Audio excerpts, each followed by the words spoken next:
I never thought a speeding ticket would be the moment my life split into a before and an after, but that's exactly what happened.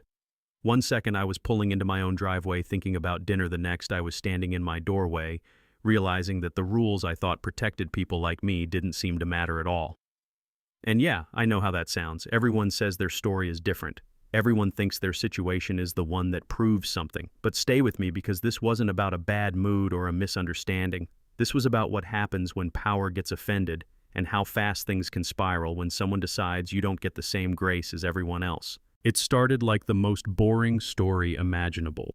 Flashing lights in my rearview mirror, a quiet road, me sighing because I knew I wasn't flying down the street or anything, but arguing on the roadside never helps. The officer walked up and told me I was doing 40 in a 25. I asked him calmly how he measured that. Radar pacing something. He didn't answer. He just looked at me, that look people get when they've already decided the conversation is over. I nodded, pulled into my driveway, maybe 30 seconds later, put the car in park and waited. He walked back to his cruiser and said he needed to grab his ticket book. While he did that, I grabbed my keys and stepped inside my house. Not to hide, not to run, just because I was home. You know what I mean, home is home. That's when I heard him yell that I wasn't free to leave. I turned, back door still open, and said something like, "I'm right here. You can write the ticket, you can mail it, whatever you need to do." I wasn't being sarcastic. I honestly thought that was the end of it. But his tone changed immediately. He told me I was detained and that I needed to come back outside and stand by my vehicle. Something about that rubbed me the wrong way. It didn't feel like procedure anymore. It felt personal. I said, "This doesn't make sense. I'm on my property. You have my information. This is a speeding ticket." And there it was, that pause, that little silence where you can feel the air thicken. Another cruiser showed up, then another. I could see my neighbor across the street pretending to water his lawn while clearly watching everything. Inside, my daughter stood a few steps behind me, asking what was going on. I told her to stay back. I didn't want her anywhere near it, but I also didn't want to shut the door and escalate things. I stayed right there in the doorway, trying to be reasonable. One of the officers sounded like a supervisor, maybe told me again to step outside or I'd be arrested for obstruction. Obstruction. That word hit me hard, like I was suddenly a problem that needed to be solved. I remember thinking, how did we get here so fast? I told them I wanted a lawyer. I said I wanted witnesses. I wasn't yelling yet. I was trying to keep my voice steady, trying to act like an adult in a situation that was starting to feel unreal. And that's when I noticed his boot, pressed against the bottom of my door, stopping it from closing. I stared at it for a second, then looked up and said, "Get your foot out of my door. You don't have the right to be inside my house." He didn't move. I said it again, louder this time. Still nothing. That was the moment it clicked for me that this wasn't about a ticket anymore. This was about someone not liking the fact that I said no. They told me to open the door fully. I said no. I said not without a warrant.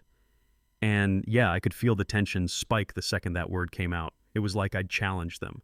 One of them said I was under arrest. I asked for what? He said obstruction again.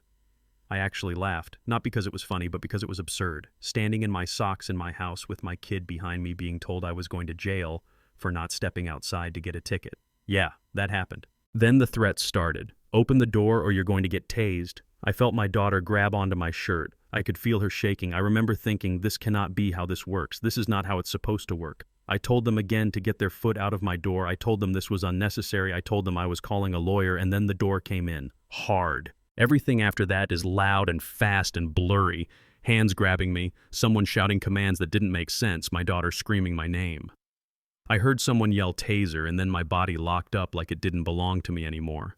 The pain was instant and overwhelming, like every nerve caught fire at once. I went down, couldn't control my arms or my legs, couldn't even catch my breath. I was screaming not because I wanted to, but because my body didn't know what else to do. They yelled, "Stop resisting," while I was literally frozen on the floor. Another shock hit me then, another. I remember thinking, this is how people die. Over nothing. At some point, they dragged me out of my house, past the doorway I'd been trying so hard to protect, past my neighbors, past my own sense of reality. They shoved me into the back of a cruiser. I was shaking so badly I could barely sit upright. My chest hurt. My muscles wouldn't stop twitching. And for the first time that night, real fear set in. Not fear of a ticket or even jail, but fear of how easily this had all gone wrong, how close I came to something irreversible. They charged me with everything they could think of. Obstruction, resisting, Disorderly conduct. Reading that list felt like being gaslit on paper. Like the system was telling me, see, you're the problem here. I spent that night replaying every second in my head, wondering if I should have just stepped outside, wondering if my pride was worth my pain, wondering if my daughter would ever forget the sound of me screaming. That's the part people don't talk about enough. The aftermath doesn't end when the cuffs come off. Weeks went by, then months. Court dates, lawyers, paperwork, stress that sat in my chest every single day. And then quietly, one by one, the charges disappeared. Dismissed. All of them. No big announcement, no apology, just gone. And I remember sitting there thinking, so, that's it? You do all of this, and then you just erase it like it never happened. That's when I decided I couldn't let it end there. Not because I wanted revenge or money, but because I needed the truth on record. I needed someone to say out loud that what happened wasn't okay. Filing a lawsuit wasn't some triumphant moment. It was exhausting. It was invasive. Sitting in rooms watching body cam footage frame by frame, hearing my own voice crack, seeing the exact moment things crossed the line. But it also showed me something I hadn't fully understood that night. This wasn't chaos. It was a pattern. Authority turning personal. Ego replacing judgment. People ask me now if I feel like I won. I don't know how to answer that. The case moved forward. The officers faced consequences. On paper, yeah, maybe they ruined their own careers. But there's no undoing that night. No erasing my daughter's fear. No getting back the part of me that believed saying I know my rights would automatically protect me. What really sticks with me is how close this came to being just another story no one ever heard. If there hadn't been cameras, if there hadn't been witnesses, if this had happened in a slightly different place or time.